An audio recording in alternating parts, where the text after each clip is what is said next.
If I get a picture of a buck in daylight in a spot, I bet he's there a lot more than I'm getting him on camera. I always say it depends on the area, but sometimes it's like a multiple of 5. So if you get him once a week, which is really consistent, he's probably there 5 days a week or 4 days a week.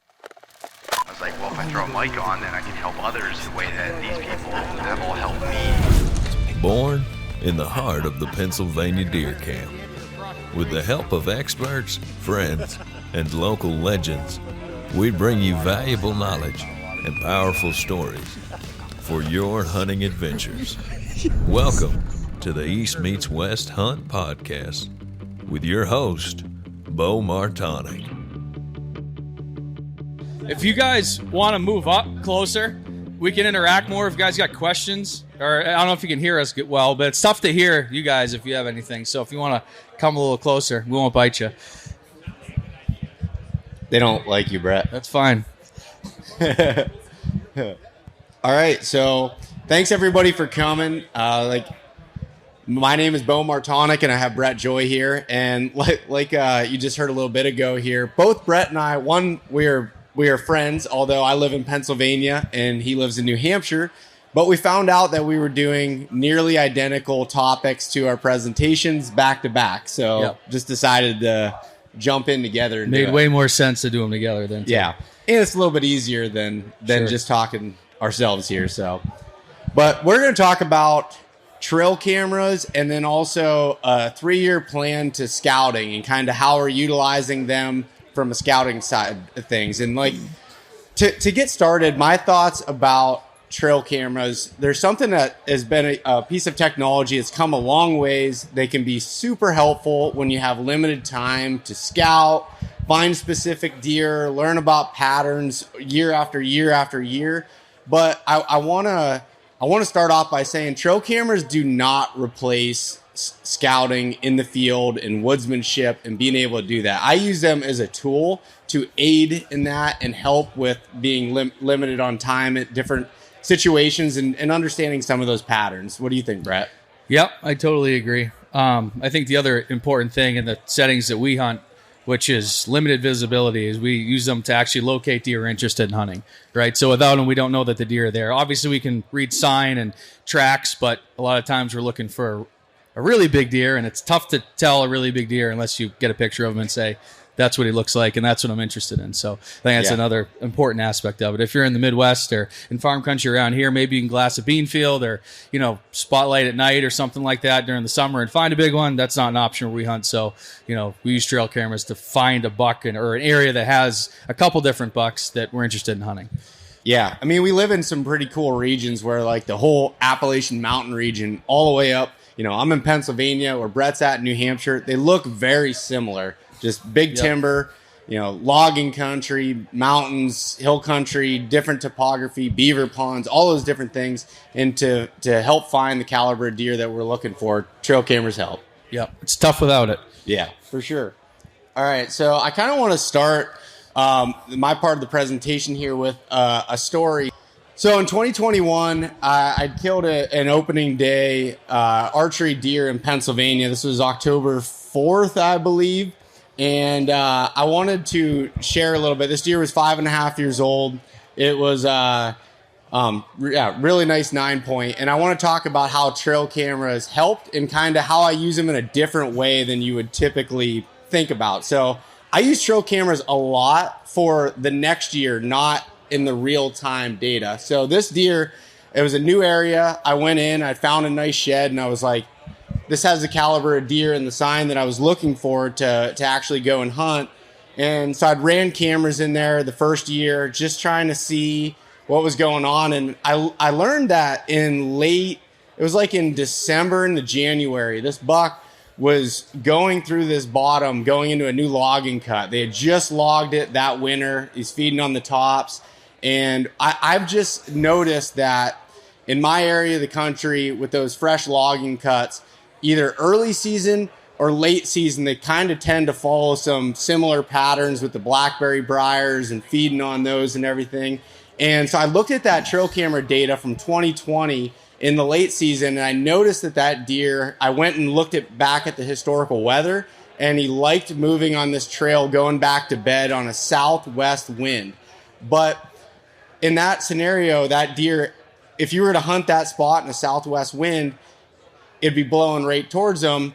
But what I did was I went in there and scouted, and it was right on this creek bank. And when you'd get right over top of the water, the thermals would pull downstream. So if you walk 10 yards this way, that wind's blowing this direction. But if you got right over top on that creek bank, the thermals were pulling down into the water. So I was dropping milkweed, and I was like, I think I can climb up this tree and do it. And I had a camera in there, but I hadn't checked it at all in 2021. I went in there blind with similar conditions, 20-degree temperature drop. It was pretty cold for October 4th or 5th. And about 8:30 or 9 o'clock in the morning, he was coming back. It was the only deer that I saw. That's pretty typical, only seeing, one deer or so on a hunt. And he came in, and I ended up killing him opening morning. But that's where I wanted to give that as an example, just because using trail cameras for me, again, is not always on that real time. It's for the following years. Yep, and I'm in the same boat. If you're trying to chase a buck in the same year in big woods or mountains with a trail camera, you're going to be behind them. It's really tough to get in front of that deer. They're covering so much country. They're changing constantly their patterns.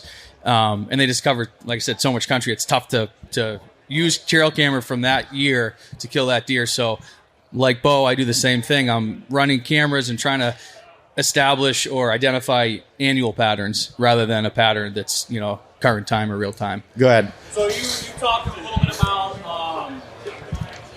running cameras on that deer that you wanted to look at in a certain spot. What's the radius of the area that you were looking at, and how many cameras did you run? Like 3 cameras for a 2 square mile radius kind of deal. You were looking at a patch for yourself on one side, a couple of scrapes, maybe some rubs. Yeah, so with this particular scenario, I didn't know a lot about the area going into that 2020 year other than spring scouting. So really I had put it on some big like community type scrapes, and then also one signpost rub that I had found.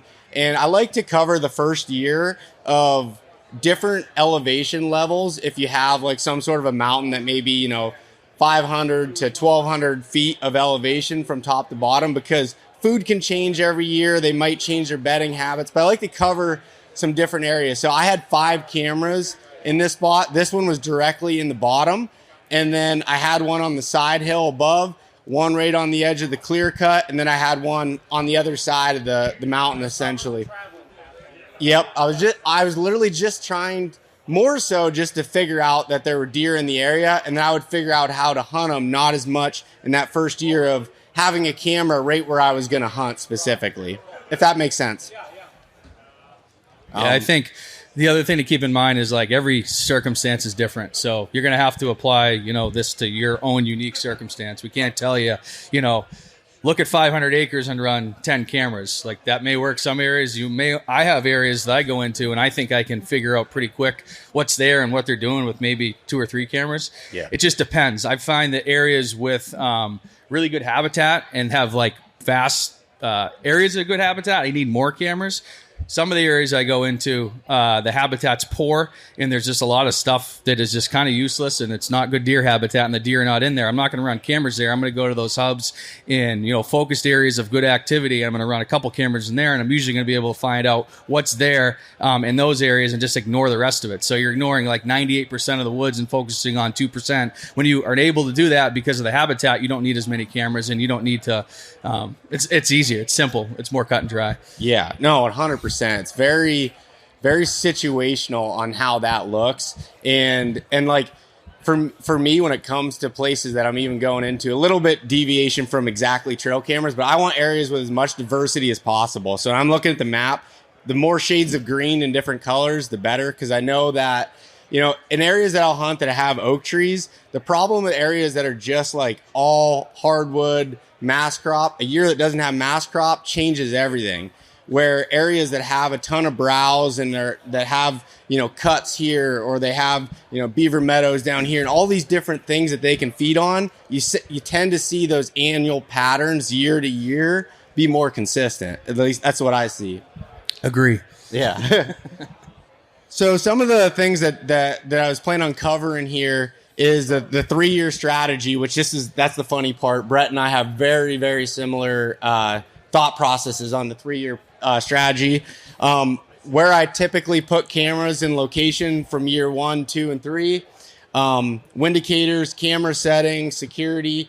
And then where I find the most value from cameras is organizing those photos and learning how to use that data to help you in those following years. All right, so the way I break down the 3-year strategy for me, if I'm looking at a new area, I think anybody can be successful year 1 going into it. But if I'm being realistic and hunting the big woods, every area is a little bit different. So I like to look at it in a 3-year plan. So, for example, I like to have 5 to 7 different areas every year that I plan on hunting / scouting. So typically 3 of them will be 3 to 4 of them will be previous places that I've spent years in or whatever. And I like to try new areas. And I may not hunt that area on year 1. I just want to scout it, maybe drop a few cameras that I'll let sit all year long, and basically use those to try to confirm it's a place that I want to hunt, or there's a deer I want to hunt there. And that year I might be a little bit more apt to bounce around a little bit more because I don't really know anything at that point. You know, I can have preconceived notions based on sign, but I don't really know. And I'm really specifically talking about bow hunting, stand hunting from a tree, those sort of deals. And then as year 2 goes on, I'm going to analyze the data from the trail cams and refocus the e-scouting efforts, looking at the maps again, trying to understand how they may be connecting dots from where I'm getting pictures at, where maybe they're bedding at, what do some of those things look like. And then I'm going to start shifting trail cameras around more of those productive areas that I had and spending more time in one location. Because as Brett said earlier about always chasing, you can't using camera data for that current year. Sometimes you're chasing your tail. And so I want to spend more time in there. You find a good sign, it may take 3 to 5 days before a deer is going to show up in that spot, even if it's, a good area. Absolutely. Especially in the areas that we hunt. Yeah. It may take 10 days. And then the last one is year 3, reviewing that data and modifying a hunt plan, which I'll talk about hunt plans here in a little while. Clustering those cameras. What I mean clustering is if I'm hunting a specific buck and I'm focusing on him, whether it's early season, whether it's towards the rut, is depending on how I'm going to cluster those cameras. If I'm getting sometime close to daylight around an area, I might take those cameras that I had spread out and put them in it depends, but more of like a circle around the core area that I think he may be living in, trying to confirm those suspicions a little bit more. And but then if you're hunting the rut, really it doesn't matter where that buck's bedding most of the time. I'm trying to have it near where the does are and clustering a little bit in that way. How do you look at your 3-year strategy a little bit different? Mine's very similar. I guess I'll run through yours quick and see if there's much that differs. Year 1 always starts with e-scouting as well. I'm looking for areas, and I'll touch upon kind of what I'm looking for. I also have a slide, and we may just throw that out. So I'll talk about my e-scouting quick. I'm looking for areas, for me, or they're high elevation. It seems that mature bucks prefer the higher elevation a lot of the times because it gets away from people. They're left alone. The deer densities are lower up there. Most of the time, mature bucks don't like to be around a bunch of other deer. I'm also looking, like Beau said, areas with converging habitat types. So that can be clear cuts. It can be selective cuts. It could be a swamp. It could be hardwoods to softwood edges. I really like those, especially when you get in the mountains. But habitat diversity is really key. You're going to spend a lot less time trying to figure out big chunks of woods if you just go to those areas with that diversity and start there. I run cameras very similar to the first year. I'm just trying to figure out what's there. I'm looking for a deer that I'm interested in hunting, and I'm trying to put those cameras mostly on scrapes. If I find a really good pinch point or a rut highway, I might run them there. But I'm looking for big scrapes and really just trying to learn about the area and identify a deer and try to figure out, have some information to take in a year or two. Year 2 is super similar, but I'm analyzing year 1, and my goal from year 1 is to identify a buck that I want to hunt, or multiple bucks. That'd be cool too. But one's oftentimes all you're going to get. And then 2 is I'm hoping to get some sort of a daylight image of him, or maybe a couple in a particular area. Once I have that deer and I have that daylight image, I'm focusing on the dates that I got it and trying to figure out what he was doing. And then I'm going to double down on that the next year and kind of dive in deeper. I like to, after year 1, go in and really break down, boots on the ground, that particular spot. And then, like you, I'm going to cluster cameras year 2 and like really cover it well. And that may be a time where I'm going to put more trail camera resources into a particular buck in a particular spot to learn about them. And I always say, like, we always say it's a 3-year strategy, but like you can do this in 2 years sometimes. And sometimes you have to take a lot of, make a lot of assumptions. You can do it in a year as well. Yeah. That doesn't happen often, but it can. No. Year 3, I mean, we could probably get into that. Did you go over year 3 too much, or? Yeah, I did a little bit, but we can cover this as we're going in here a little bit more. But to go into the next slide here, so I wanted to show you kind of a visualization. I'm not sure if you can see that all right on the map, but this was just an example of places that I would run camera. So when I have like some sort of a ridge or anything, typically if I had one camera to put out, I want to put it in a bottom that is going to be where there's a bunch of stuff converging, otherwise known as kind of a thermal hub. So you have a bunch of points or ridges that are running down to one central bottom location. It's just a travel area. Typically there's going to be a big scrape down there in a place that is a really good spot for inventory of bucks, and can be for hunting as well. But to me, I like to have one there, but I also want to cover some different elevations. And I'll tell you why.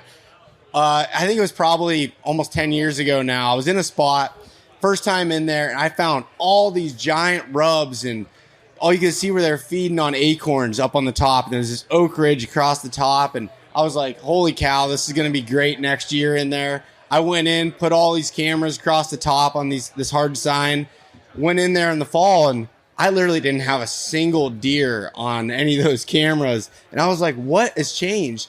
Well, the acorns had dropped early, and some of them were starting to germinate like way earlier. So like they were starting to basically sprout out, and the deer weren't eating them. And some of them were getting bug holes in them, and they just weren't eating them.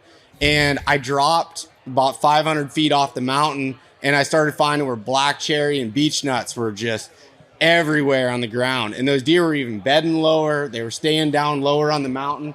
So I like to cover some different elevations with that if I'm testing on year 1, just to kind of make sure that I'm covering my bases. Yeah, I'd agree. I mean, different elevations are great. It really just depends, once again, on kind of your landscape. Some of the stuff I hunt, the scale is a bit bigger. Yeah. So for me to go to a different elevation, it might be a mile away. Yeah. Right. So you have to be aware of your area. Like for me to go put cameras at different elevations, like I said, I might have to put one here, and then I have one a mile away, and then 2 miles or something like that. So it really depends. Really depends. I think it's tough to do it with one camera, honestly. Yeah. I think it's tough a lot of the times. I'd say 3 to 5 would be in one particular area for year 1 would probably be kind of the minimum, I think, to get like good information. Yeah. I do think there's an exception to that in this area, and probably a signpost rub. If you find a good one, you can probably pick up a lot of the big bucks in the area. Although I haven't. Yeah, I'd say that's a good spot, and you maybe be able to figure out some stuff with one camera, or if you find a really good big primary or hub scrape. And if you just had one camera, that would be the place that I would put it. That could be in a bottom. It could be up on a saddle. It could be anywhere. So I would be personally less focused on the elevation and more focused on those actual areas of sign. There's a reason that those are there. It's because they're areas of high deer activity, and those scrapes and signpost rubs are getting hit by multiple bucks year after year because something is pushing those deer into that small area, whether it's habitat or, topography or whatever it may be. Yeah. And I like to leave mine on photo mode if I'm going to leave them out all year. Is that what you're going to ask? I was going to ask video and photo. Yeah, go Yeah, so for year one, I like photos because if I'm going to leave it out maybe for 12 months, sometimes I'll put them out in the spring and leave them, not come back till the next spring to be able to get them. And it's just less battery life, less SD card storage. So that's when I use photo. And I'll talk about here in a little bit why I like video. If I'm chasing does, because I found that in the case where I get a picture of doe, but I don't know a buck's behind it. Oh, yeah. The video, and you're like, the last 2 seconds, you can see the big rack, and you're like, oh, man. But even with photo mode, I will put it on 3-shot burst to make sure that I'm getting everything that I need to. I think having a camera on burst is essential for getting the information you need. If you just have it on one photo, you're going to miss a lot. I've learned that. The other thing, if you're going to leave cameras for a year, and I do the same thing, sometimes, these areas we go into, it's tough to get back in there. It may be a good drive from where we live or where you're hunting. And you might not get back there for maybe over a year until you get back there. So, yeah, big memory cards. And I always say lithium batteries are really important. I would agree with that 100%. Lithium batteries in cold weather do a lot better, too. Solar panels. Run those at all? Solar panels? Yeah, I do. Tough when you got big timbers. Yeah, honestly, yeah, big timber's hard. They don't really do very good unless you're on the top of a ridge and you have some or somewhere where there's sunlight coming through. Yeah, a lot of places are tough if there's any sort of canopy. If you're in softwoods or conifers, it's tough because it's blocking that sunlight. The other thing for me, I don't want to carry a solar panel and a camera for everyone. That's a lot of stuff to be carrying way back in the woods. And pricey. Well, that too. I figure if you're running them on picture mode and you have lithium batteries, most trail cameras are going to last 12 months these days, I would say. Yeah, I was just going to say that. Typically, I don't have problems, but you do want, if you're going to put them out in the spring and it's going to go through the summer, you got to have an idea what the vegetation is going to do. So typically, I'm going to hang those cameras higher and look at it like, okay, if that branch that's over here gets leaves on it, is it going to hang down, or you get rain? Is that going to sit there and wave in front of it? Believe me, I'd like to say I'm perfect with that, but I get burned still decent amount with it. That's where my stuff differs a little bit. I don't typically put cameras out until maybe this time of year. Most likely it's later. And a lot of these spots I'm scouting, I'm not putting them out till October, middle of October. So I don't worry so much about the vegetation. I like my cameras lower. It's just I like the images better. It has nothing to do with strategy. And I know deal with theft. I don't deal with that as much as you do. So you want to get them out of there. So I run them lower, and I don't worry as much about vegetation. But once again, I'm not putting them out early. So I think there's two ways to do it there, and each work. And sometimes you just don't have time to put a camera out in October. So you got to get it out in June, and there's nothing wrong with that. Get it out there when you can. All right, so year 2 here, I have them shown on the map. And you can see, now this is just an example of starting to add more cameras to the map. Say, for example, it's like, okay, this camera from last year had a buck that was heading out on this ridge. Maybe I think he's bedding out on this point sometimes. So like, okay, I want to start covering some more areas around that to figure it out. So I added a few cameras in there. And then this may be the second year when I might start utilizing a cell camera or two. And it's like, okay, why, if you're not using that data for this year, why would you use a cell camera? And the way I look at it, what I use cell cameras for in the real time is if there's a really big deer that shows up, I'm going to try to figure it out that year, even though that camera might not tell me that information to be able to act on it. But just knowing there's a deer in the area means I need to scout in there more. Or the second thing is around the rut, I start seeing does on that camera, or a doe that lays down near that scrape. It's like, okay, things are about to get a little bit hotter. I think as far as cell cameras go, the way that I use them most with my strategy as it relates to this is I'm just confirming that deer's there and he's alive and he's in the area. And he was there, maybe there in August or September. That doesn't mean he's going to be there in October or November. So if I'm getting pictures of them every 3 weeks, I'm happy. That's good. And I don't have to go in there and check it. I'm getting that image on my phone and I'm like, all right, good. The plan's still on. I don't have to call it off or make an adjustment. Like everything is checking out. And so that's how I use them as far as this goes. Yeah, and I think cell cameras are such a good tool from the standpoint of if you're limited on time or not going into an area and blowing it out. But the problem is you can use them, as I would say, incorrectly, just from relying on them too much, just out of just being able to see. You're like, oh, I haven't had them on there. But it's like, really, how many times you look at an SD card and that buck might only be on there, like you said, once every 3 weeks. And that doesn't mean he's not there. It just means that he didn't walk in front of that 10-foot area in front of your camera. So, like, if I get a picture of a buck in daylight in a spot, I think I bet he's there a lot more than I'm getting him on camera. Yeah, 100%. I always say it depends on the area, but sometimes it's like a multiple of 5. So if you get him once a week, which is really consistent, he's probably there 5 days a week or 4 days a week or something like that. But you have to, once again, go into the area and look at your specific, your specific area and kind of you make your own determination. And now, I will say, if I go into an area and I see that there's a bunch of cell cameras or somebody else is in there, I used to get really discouraged. I'm like, what the heck? There's people all over. But I've realized that most people use them as kind of in the way we said, that if they're not getting a deer on camera consistently, they're not even going in there. And the thing is, it's just, you're not really going to have that happen. So it's keeping those people out, and there's really less pressure, even though it may perceive as more pressure. Yeah, so that's a good point. So to move on, year 3, again, you can see there's a little bit more of a cluster around that area.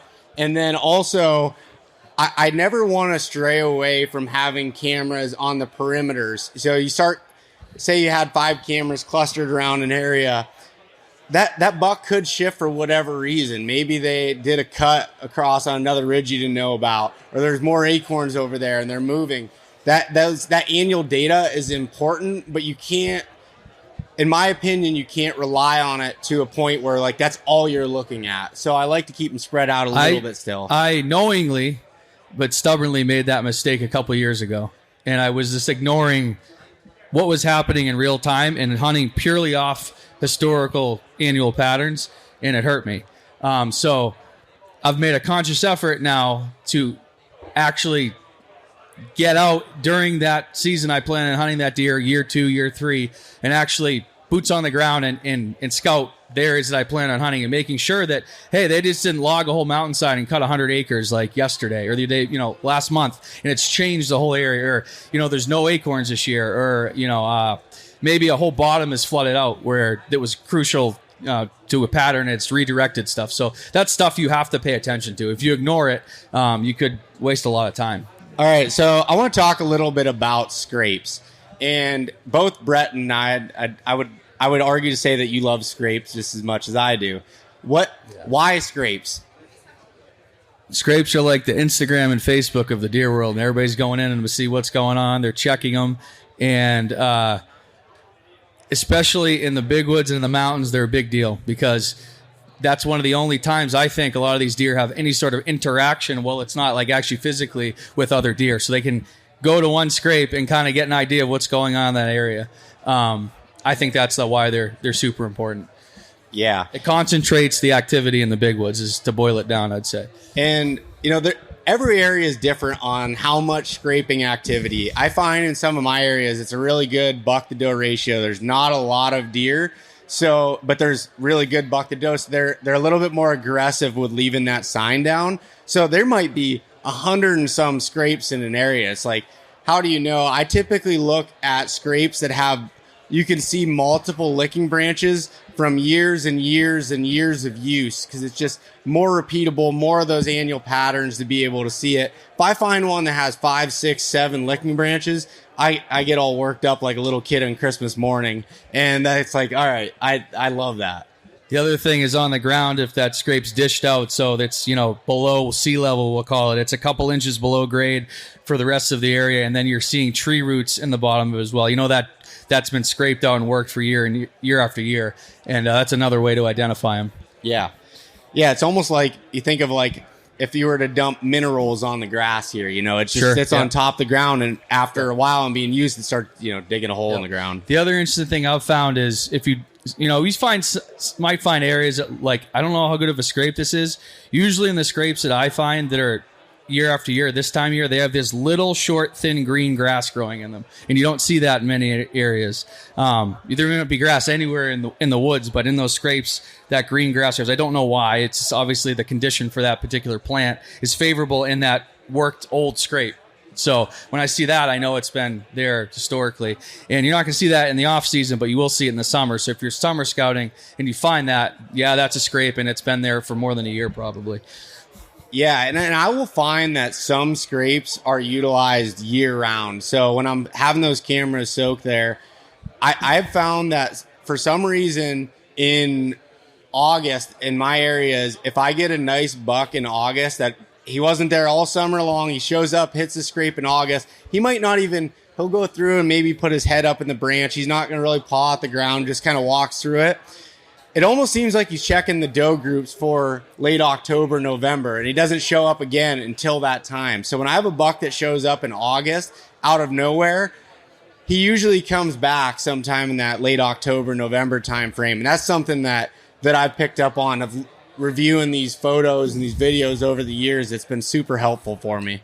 Absolutely. I think there's a couple different periods. I see it as well in mid-October a lot of the time. There'll be a deer that will come through that I haven't seen before, and he may not come back for another 2 to 3 weeks. I think what they're doing there is they're just doing what we're doing. They're like pre-scouting, and they're checking these areas to see if anything's changed, to check it out. Hey, I plan to come back here and look for does. I just want to make sure there's still does here, and nothing is gone awry from last year. They're doing their due diligence and their homework. Yeah, 100%. So here's an example. It's a little bit dark on the screen here, but I was going to show some different examples of scrapes at different times of the year, like I was saying. So this is November 29th. This is an old deer. You can see big, heavy beams, big bodies on his back legs hitting this licking branch. And this spot's really cool because, so this was the last year I ran a camera there. It was 2021. And November 29th, that was the first couple days of gun season in Pennsylvania. And this scrape had some rut activity, but as soon as gun season hit, it was on the side hill, an old clear cut, kind of a pole stand, 25-year-old stand.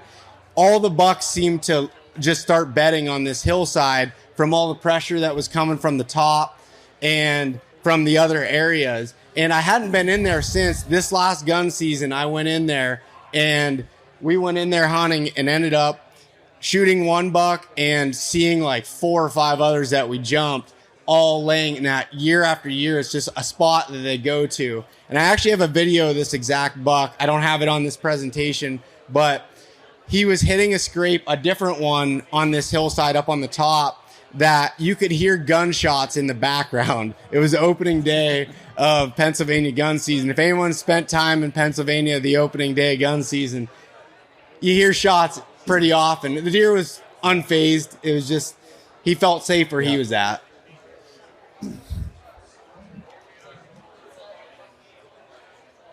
Next one, here's an example in January.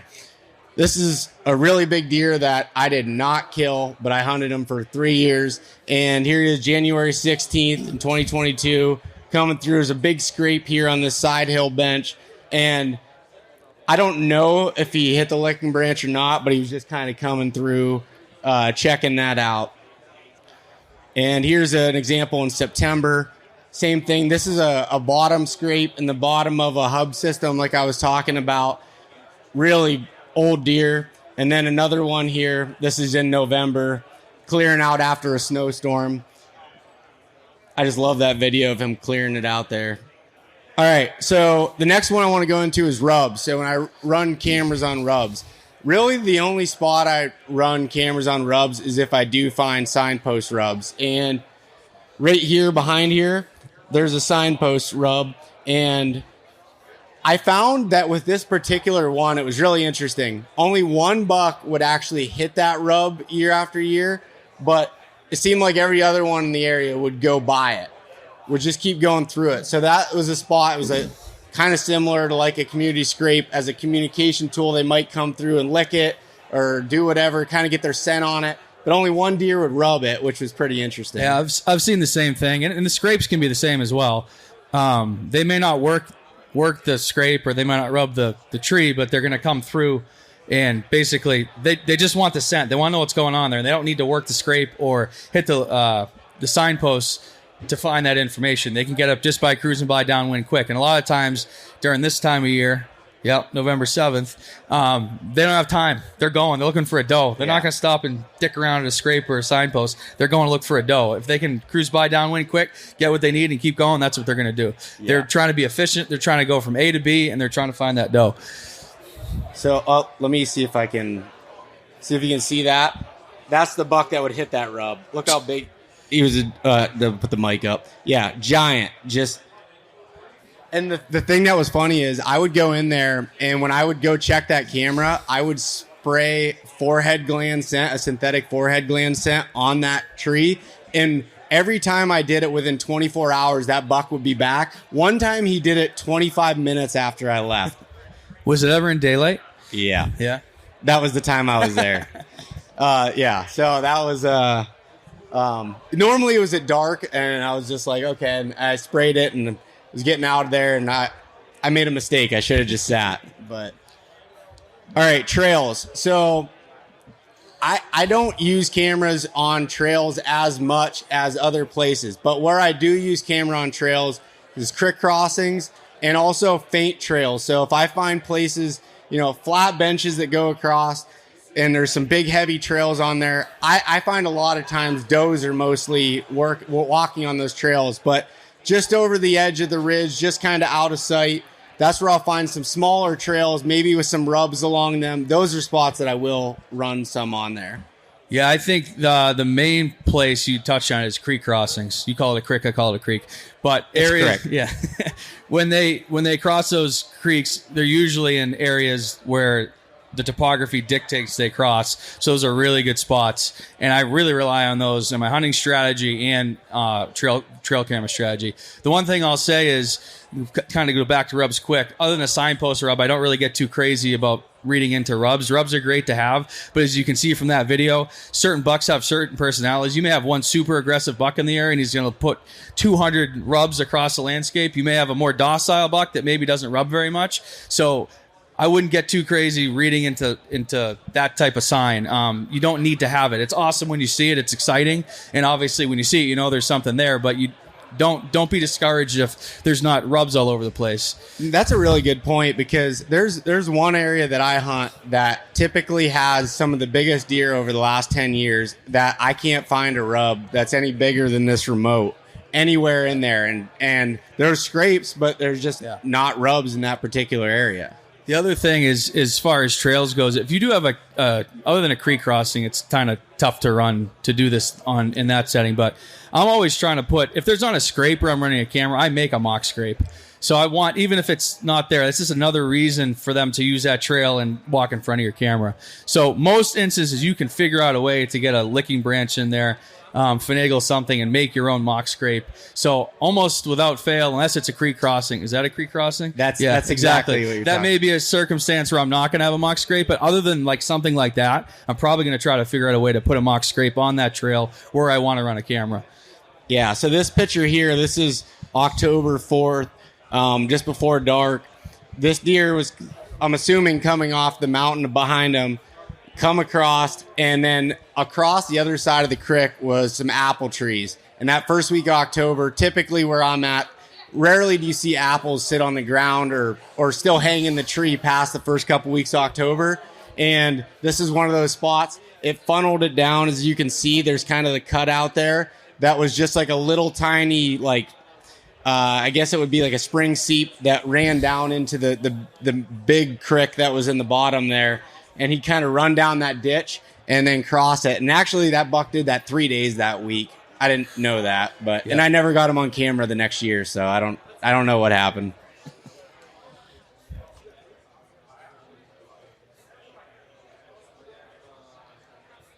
All right, so the next thing is just some general things about setting up cameras. So a windicator.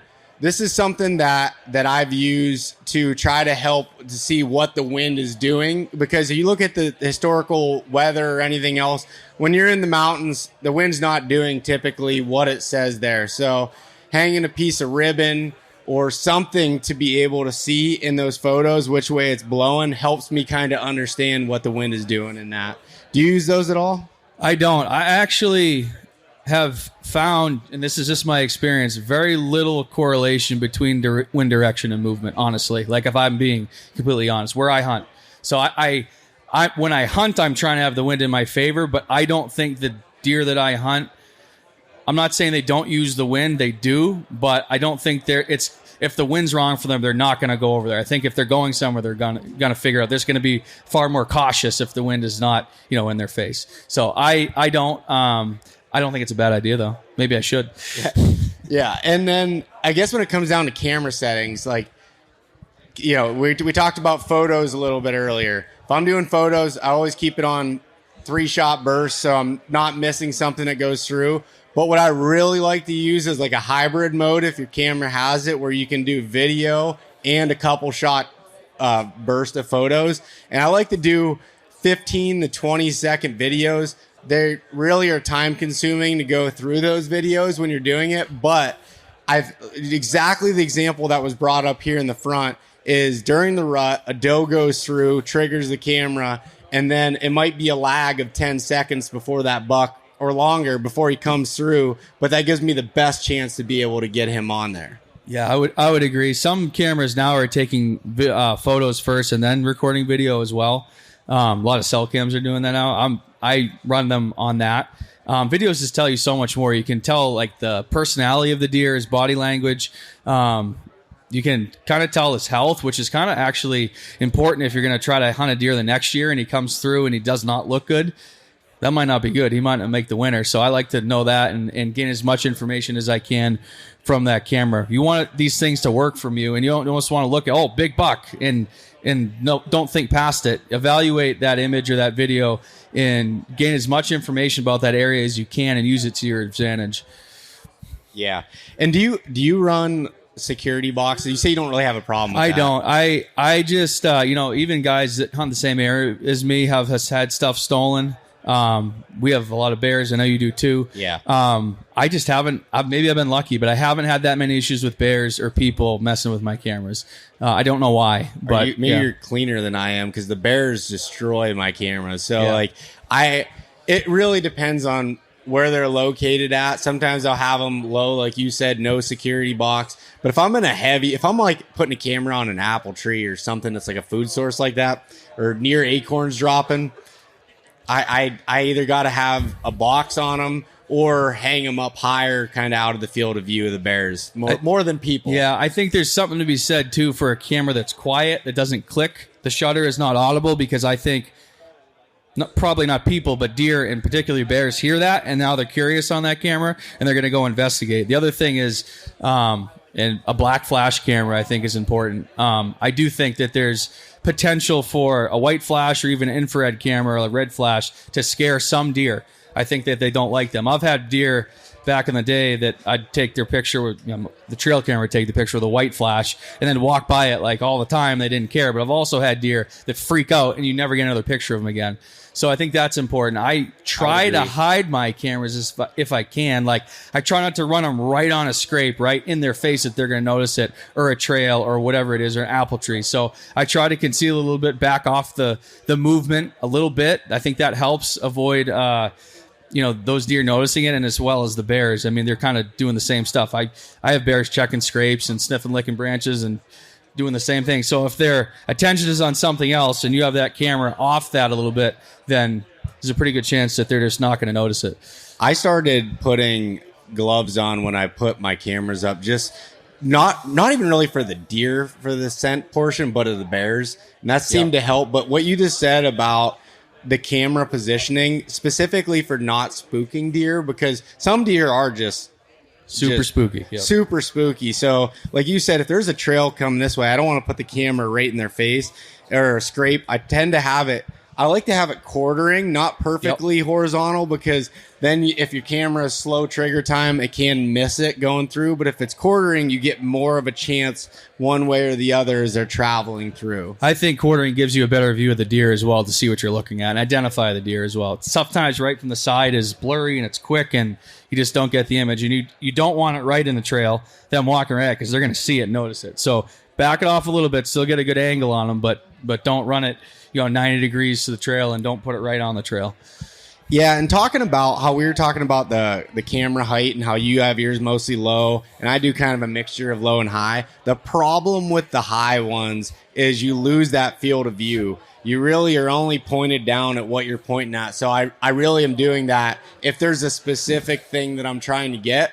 But say, for example, for scrapes, if you can have them lower and you're looking out, a lot of times those deer won't, especially like say during the rut, they might not have time to come over and hit that scrape. They might be traveling 10 yards behind it, a little bit down, just kind of wind checking it, and you might be able to get them on camera having it lower there. Every camera that I hang on a scrape is also going to capture activity.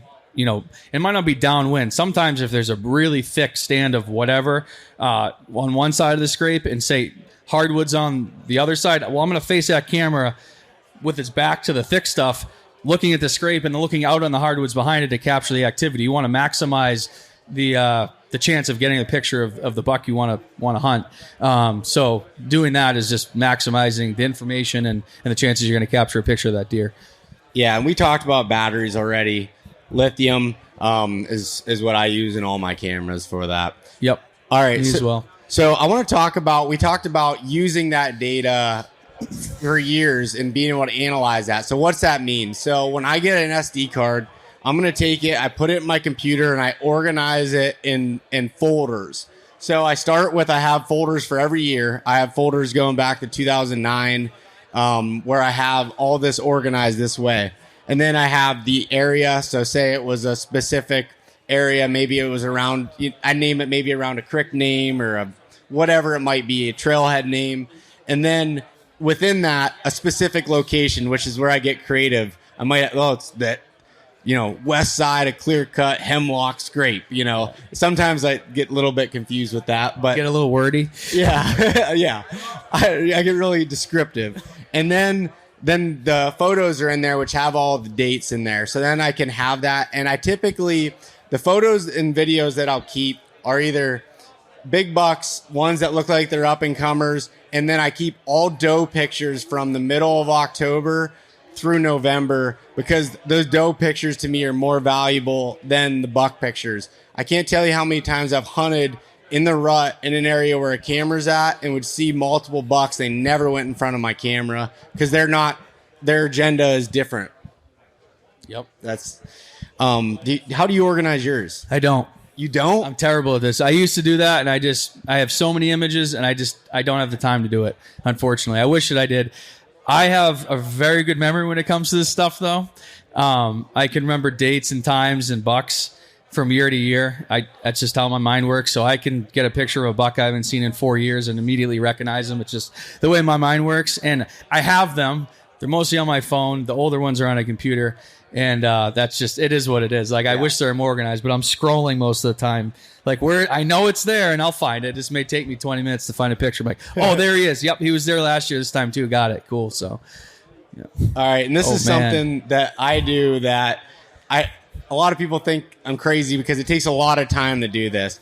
But I put together an Excel spreadsheet if I'm hunting specific deer to figure out when those deer are moving. I look at the weather, I look at the winds, I look at daylight, and then some notes like where they're coming from, what they were doing, and then I make them so all these categories are filterable. So if I just want to look at daylight photos, I can click on that. Or if I just want to look at certain dates in order, I can look at that. Or I want to look at times, whatever, or a specific buck. And that helps me quickly look at these things to be able to determine annual patterns. And I'll do this for years with specific deer or areas to see when things get hot, when they're better, because there'll be certain scrapes that I know this area I need to go in there and hunt the last 3 days of October, because just about every year those dates crack up. And that, for someone that doesn't have as good of a memory, this helps me stay on track, but it does take a lot of time. I do similar things to this. It's usually after I've become obsessed with a particular buck and I'm trying to figure him out.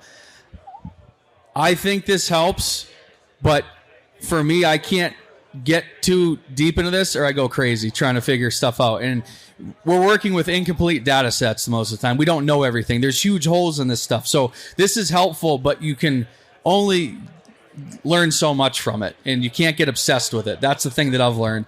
Yeah, it's just you're right. Like, you can get obsessed with it. To me, it's another data point for me to look at and be like, okay, you just help me build that confidence. And for me, it helps build that confidence. And if it's in my head that I have that confidence, then I just feel better about it and go. What I end up doing often, it's interesting. I'll take all these data points from cameras and I'll actually print out a big map.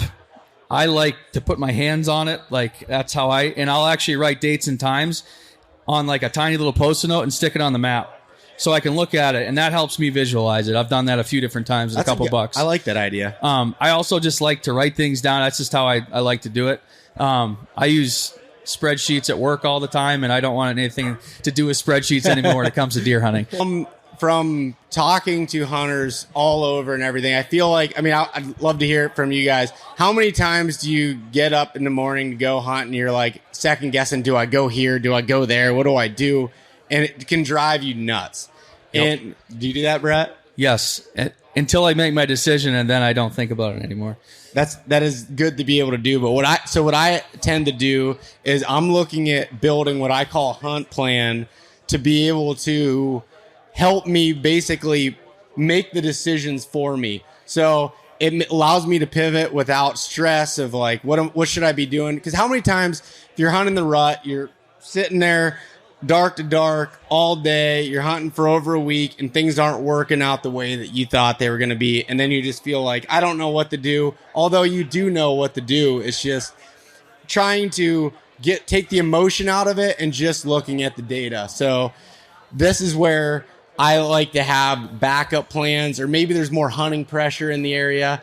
So the key components to my hunt plans is I write out 3 to 5 hunt areas that I have, 3 to 5 specific locations within there. I'll write what kind of wind directions am I looking at there? What are the food sources that are in the area? What kind of bedding areas? Just putting information down on it, and potential setups, the access points. How am I going to get into this area? How am I going to move through? How am I going to get out?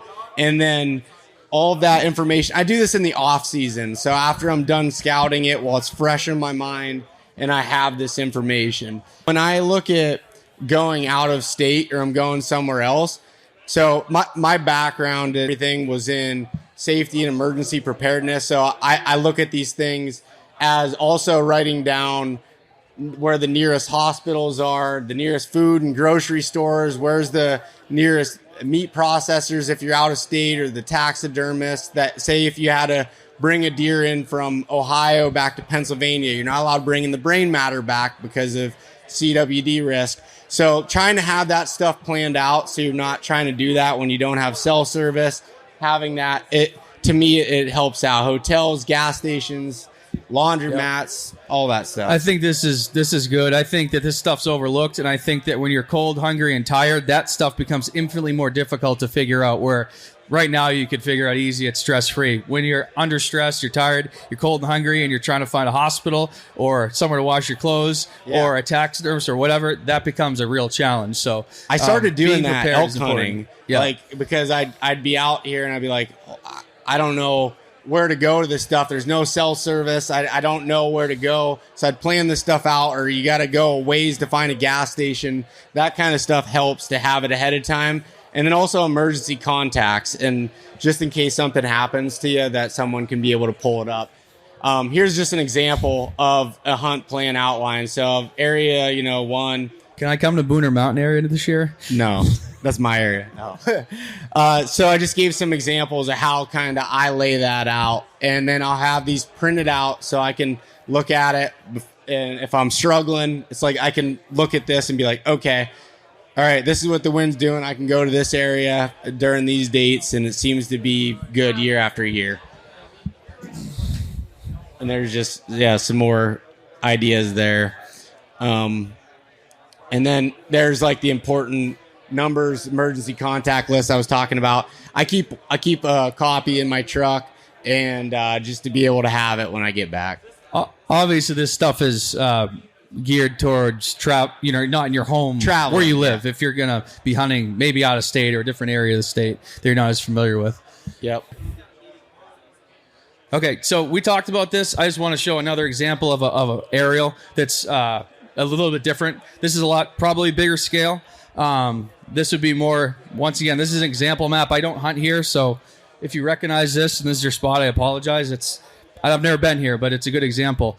You see here, you have some bigger elevations, and I think one of the big things I see and I focus on are these lines between hardwood and softwoods, or cuts and softwood. When I see tops, these big spruce conifer tops, I usually like those. I've really like to focus on these areas of transition between the two. So once again, edge habitat, I'm really focused on that. I'm also focused on topography because it does two things. It eliminates a lot of other hunters from going up into these areas, and it dictates deer movement and pinches them together. We can go a lot. The one thing I'll touch on, when I'm going into an area and scouting it for the first time, I'm moving extremely quickly, and I've pinned particular areas of interest, and I'm going straight to them. And I'm not ignoring everything else, but I'm not spending a lot of time looking around. I'm trying to cover ground and determine really quickly if those areas that I pinned are what I think they are. I slow down and can break it down after the fact, but I'm going to go really quickly through those areas and try to be efficient and not waste time because I want to cover a lot of different spots. So I'll talk a little bit about the dates. I think this is important for me particularly. I'm mostly focused on the activity from October 15th to December 15th. And this is for kind of a rut plan and establish an annual plan. I really, in the areas that I hunt, the best week is the third week in November for big buck daylight activity. That's the week that I hunt every year. And so I'm really that's where I really want to know what's going on that third week in this new area. That's where I seem to be able to identify stuff most of the time, and that's what I'm going to plan to hunt. So yours may be a little bit broader plan, but I'm really kind of laser focused on that third week and trying to figure out what's going on. So before I even go to an area, the end result is where am I going to sit and what buck am I going to hunt on the third week of November in my area. So that's what I'm doing. And I think that's a really good point, and I wanted to bring it up is depending on your availability and the amount of time you have to hunt, I think it's really important when it comes to trail cameras or scouting to have that time of year in mind, versus, okay, if you're going to be hunting, you're say you're taking a week off of work and you're going to hunt in the rut that third week in November, some of those things like I was talking about with apple trees, sure, you throw that out the window. It doesn't even matter at that point, right, if they're not going to be around there, and focusing just on that sign and those places that dictate to that time of year you're going to be hunting. Yeah, I mean, I bow hunt the mountains in September too, but that's not really what I'm talking about, and that's a little bit different thing a lot of times. Sometimes annual patterns, absolutely, and we can use it, but I think that where it really shines is during the rut, in my opinion. I'll talk a little bit about doe groups, and you did too. I think doe groups are extremely critical, and I think that as you get into bigger country with lower deer densities, doe groups become even more important. Because they're at a premium. They're never everywhere. If you're in farm country and you see 20 bucks or 20 does to every buck, well, there's does everywhere. They're not scarce. There's no scarcity of the does, and they're not as big a deal. When you find these pockets of does in the mountains and the big woods, those are staples, and they're there usually year after year, somewhere within that area. So you want to focus on them.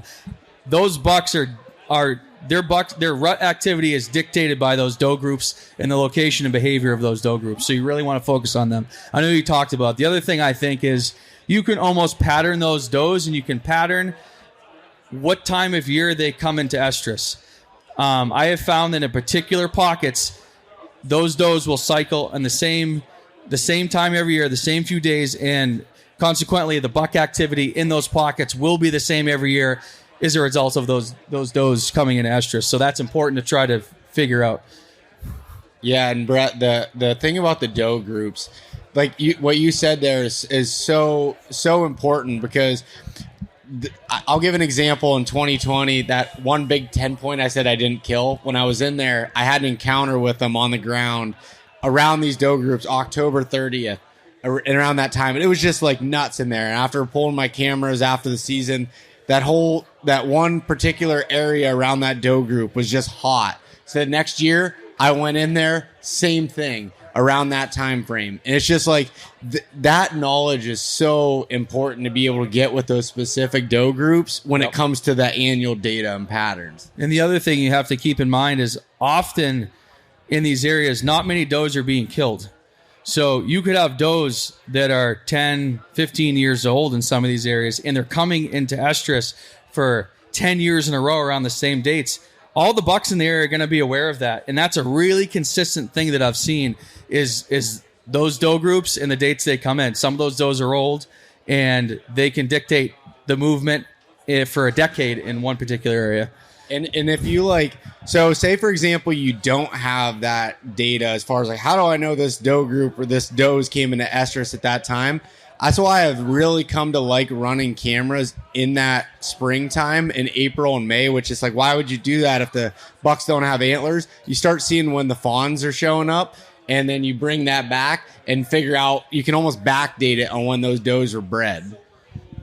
I usually use the bucks to let me know that. So oftentimes I'll have a camera and there'll be literally no buck activity for 11 and a half months a year out of the year. And then all of a sudden it's like a light switch and there's 4 different bucks on a camera inside 3 days. Well, you got to pay attention to that. Something's going on there that's concentrating those bucks in that area. Look at their behavior. Is their tongue hanging out of their mouth? Are they hitting the scrape or just cruising through it? You got to, that's all stuff you can read from your cameras and camera pictures and dictate what's going on. Okay, I guess I'll focus a little bit on the actual stand placement and strategy that I use. Most of the stuff we talked about, I do almost the same thing as you. So I'll shift a little bit and talk about that strategy. And that's on year 3. This is what I'm going to do. I have a plan that I've been developing for 2 years. And on year 3, I'm going to put it into action. So the plan's already there. What I'm doing is I'm just double checking the plan, making sure nothing major has changed.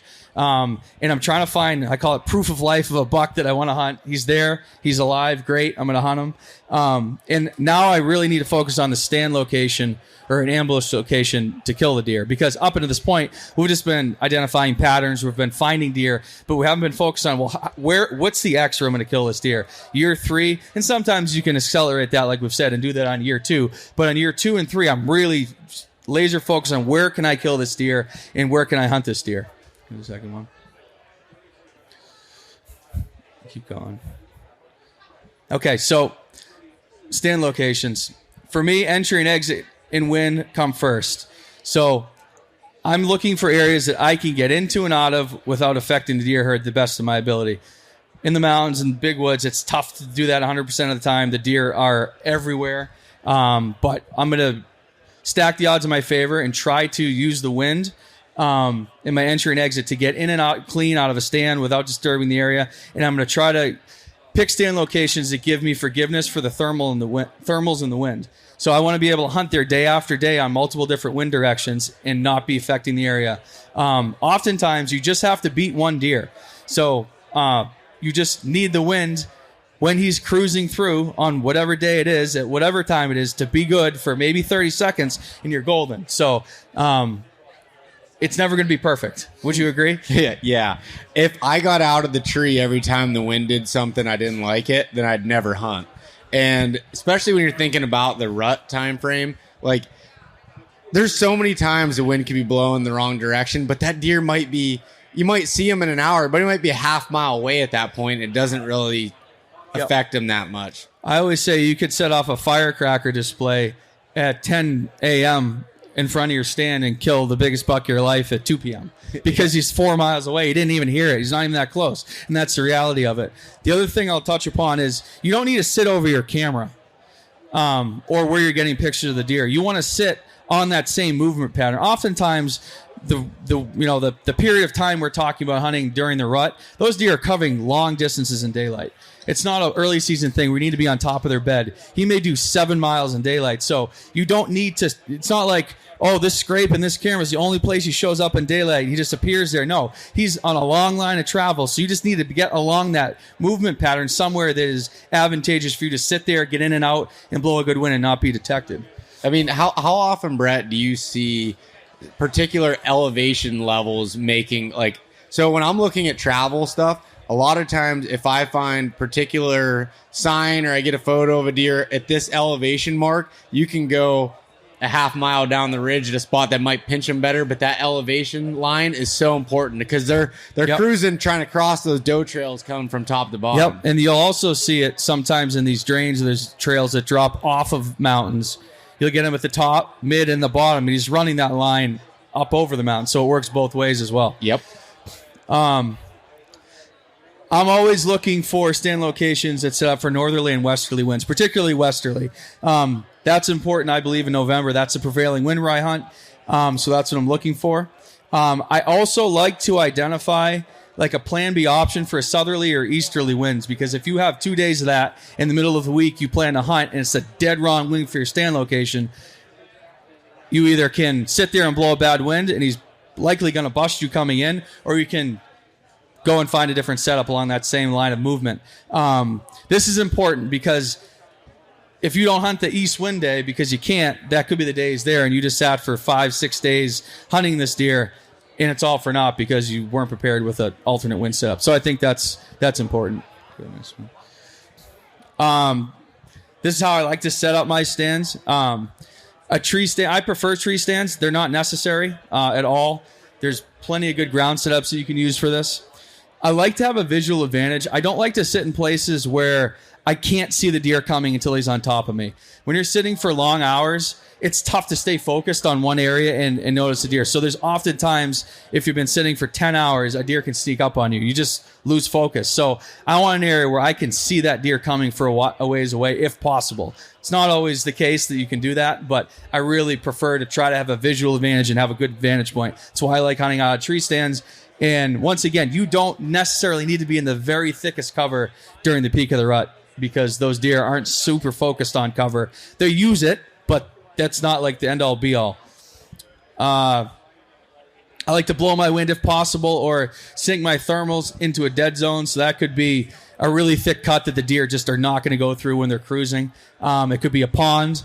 It could be a really steep drop-off where you're just blowing your wind off of a mountain or off of a ridge. So I want that wind going somewhere where I don't expect deer. Once again, it's never going to be perfect, as we know, but that's what I'm trying to do. I try to make sure I have good back cover. When you're sitting in a stand for long hours waiting on that buck, once again, you lose focus. You may move around. It's impossible to sit dead still for 10, 11, 12 hours a day. You're not doing it. So you want to have good back cover that affords you some movement, and that vantage point will give you the opportunity to see that deer before he sees you, even if maybe you're standing up or sitting down as he's coming in. I prefer conifer trees, spruce and hemlock, pines. Those are all great to hang in if you have the opportunity, or a multi-trunk tree that will conceal you. Like I said, when I bow hunt, I'm less focused on this stuff because I'm sitting for 2 hours and I'm focused on a really specific thing. But when you're, like you said, day after day, it's tough to maintain focus. I like to choose a stand location if possible. It allows you to approach from a downwind. And if there's no scrape that relates to that stand that I can shoot, I will make a mock scrape just to give the deer another reason to be there. He may not hit it, but it's just, once again, stacking those little odds in your favor. Got anything to touch on that one? Or? I mean, what you said about the back cover, I think is really important, because those long days, as much as you'd like to think that you can be alert the whole time, it's just about impossible. And I like to hunt. I hunt a lot in creek bottoms right on the water, because my thermals just fall into that water, and it helps with the wind on calm mornings or calm days in general. Yep. And but the problem with that is that stream, the sound continuously, and yeah, it can be hard sometimes of hearing them come in and get surprised. But yeah, I agree with that. Pat, the next one. All right, so this relates to what we're talking about as well. You want to scout for an access point to that area you want to hunt. look for creative ways to access your stand. Use logging roads to get in if you can. You can get in and out quickly. Water is great. Lakes and ponds, if you can use a boat to get right into a stand location. We do that a lot. Works really well.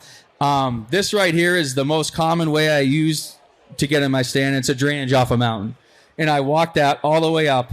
And oftentimes my stands will be at the head of this drainage or on a major crossing on that drainage. Or most drainages end at a saddle, and that may be in other places, or they start at a saddle, I should say. Yeah. That's another place that you're going to use. Using extremely steep terrain that the deer are going to avoid to get in as well. But you can see right here, this just drops down in here, and almost no deer run up there. A little bit further up, there's a really good bowl and a crossing that I've hunted in the past and had good luck. All right, this is kind of back to what we talked about. Understanding the wind and the thermals are very important. I think that the steeper the country, the longer it takes for the actual wind. So say they're calling for a south wind today. Well, if you're in steep country, your wind direction is going to be more dictated by the thermals throughout the day than it is by wind direction. That's important to understand. Sometimes in the country I hunt, the sun literally will not hit that side of the mountain until 10, 11, noon. Yeah. So my thermals are going to be going down the mountain up until the afternoon. And by the time it hits, it's over the other side and it's going down again within another couple hours.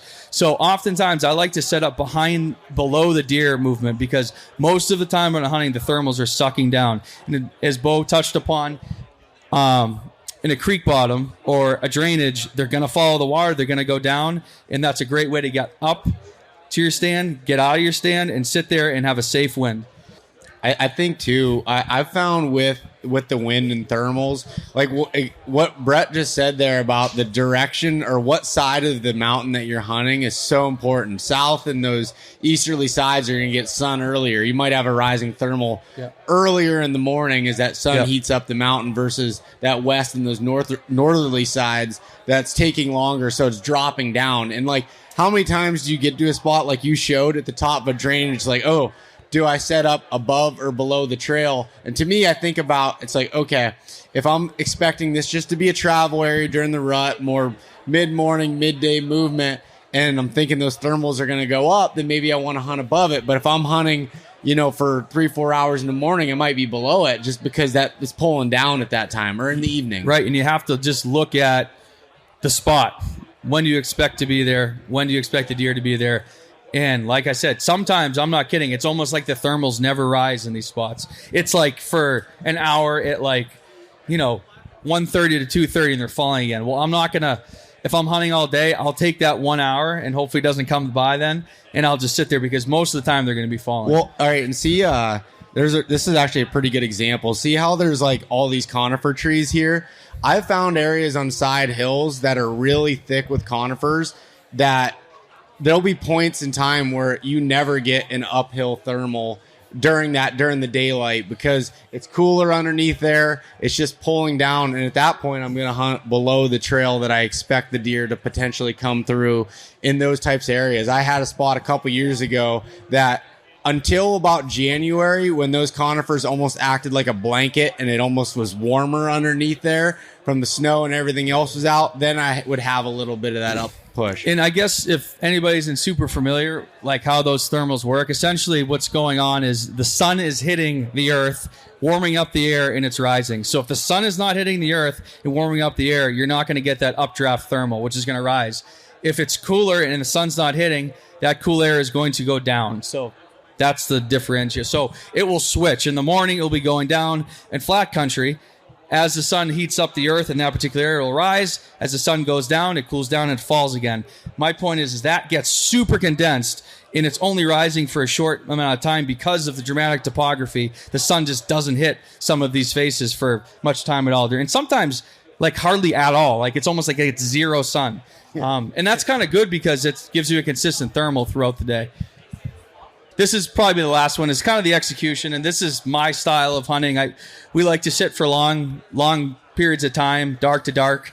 That was the last one. So I think to talk to on Beau's point for preparation, you prepare in a certain way as far as like getting your stuff in a row beforehand. We're doing the same thing. So if you want to hunt long hours, day after day, you have to sleep. You have to be rested.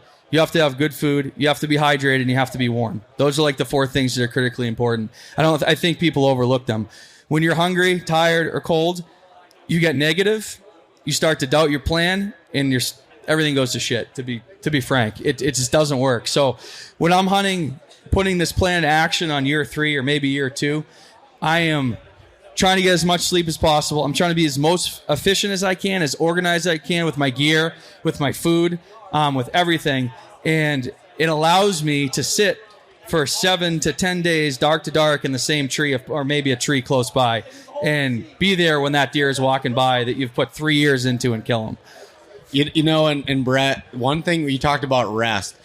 I would run and I still do sometimes, but run myself ragged during the rut, hunting dark to dark all day. I'd get in there way before light and then staying after, and hikes out, driving back to where you're sleeping, run myself down, and then I wasn't alert. I'd be sitting there nodding off, and then had a couple of bucks catch me by surprise. And one thing I learned, I looked at all the time I hunted during the rut, and I had never had an opportunity at first light in the morning. So if I started to become tired, I would just sleep in for a couple extra hours, maybe go in at 8 o'clock, and right about 8 o'clock, it gave me a couple extra hours of sleep just to keep me alert, to sit from that time, from that mid-morning through the rest of the day. And to me, I'd rather be more effective and alert during that shorter window than just being there to be a body in the tree. Absolutely.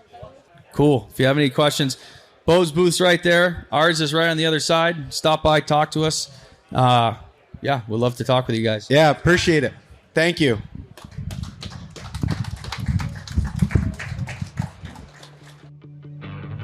Hey guys, thanks so much for listening. If you enjoyed this conversation, share it with your buddies. Leave us a rating, a review, and subscribe. If you want to check out more content like this, there's plenty in the links below. We truly appreciate having you guys along with us.